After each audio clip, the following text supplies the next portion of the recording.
ڈالروں کی اب یلغار. اب یہاں پر امریکی سرمایہ ڈالر چاہے مشرق سے آئے چاہے مغرب سے آئے وہ یہودیوں کا اعلی کار ہے.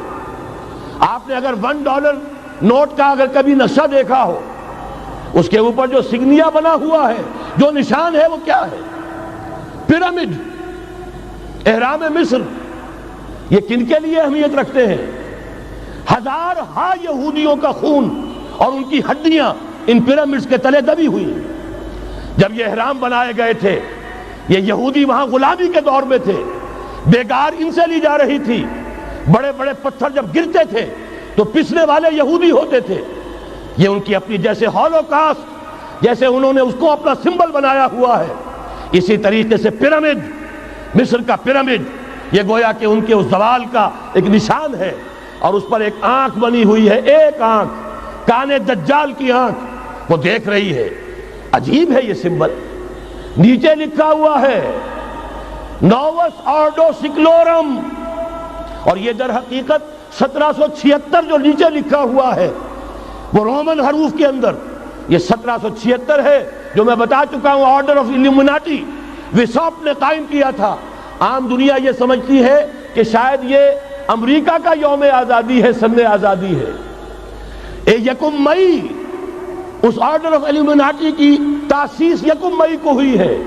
یہ 1 مئی جو منایا جاتا ہے دھوکہ یہ دیا گیا ہے کہ یہ شکاگو کے جو مزدور ہیں ان کی یادگار ہے. حقیقت میں یہ 1 مئی اور 1776 آرڈر آف دی الومناٹی کی تاسیس کی تاریخ ہے. ڈالر میرے اس دیش کو ناپاک نہ کرنا. اور میں تو انہیں داد دیتا ہوں جو کچھ انہوں نے، شاعر کہتے ہیں اس کو جو صاحب شعور ہے، اس صاحب شعور نے جو مشاہدہ کیا ہے کہ ڈالر آئے گا تو کیا آئے گا ہمارے ہاں.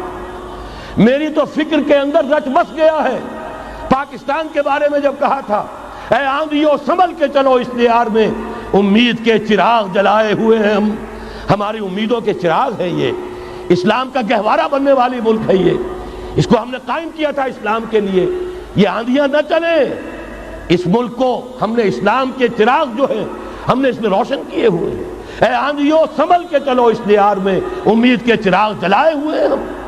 بہرحال یہ تیسرا سیلاب ہے، ننگی سرمایہ داری، جس کی پھر لعنتیں ہوتی ہیں. ایک طرف فقر، ایک طرف احتیاج، ایک طرف بھوک، ایک طرف دولت کے انبار.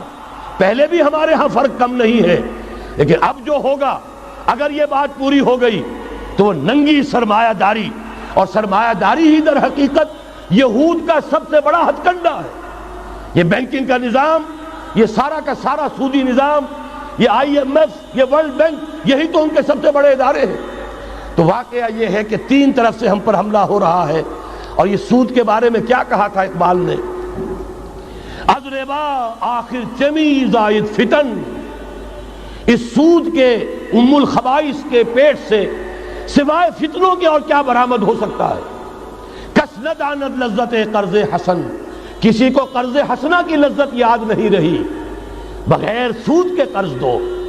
تمہارے پاس فاضل رکھا ہوا ہے، کسی بھائی کو دو کہ وہ اپنی معاشی گاڑی کا پہیہ چلا لے، پھر اصل واپس لے لینا.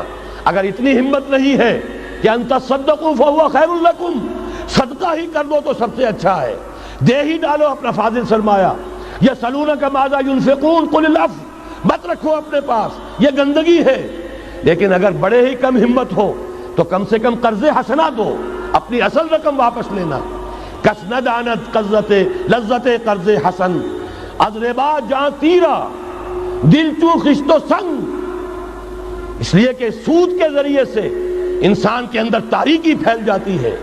دل جو ہے اینٹ کے مانند، پتھر کے مانند سخت ہو جاتا ہے، کٹھور. ثم قست قلوبکم فہی کالحجارۃ او اشد قسوہ. آدمی درندہ بے دندان و چنگ، اور انسان بغیر اس کے کہ بھیڑیوں والے دانت ہوں اور بھیڑیوں والے پنجے ہوں بھیڑیا بن جاتا ہے. بہرحال اب کرنے کا کام کیا ہے اس کو سمجھیے. اس پوری صورتحال کا میں نے آپ کے سامنے نقشہ پیش کر دیا.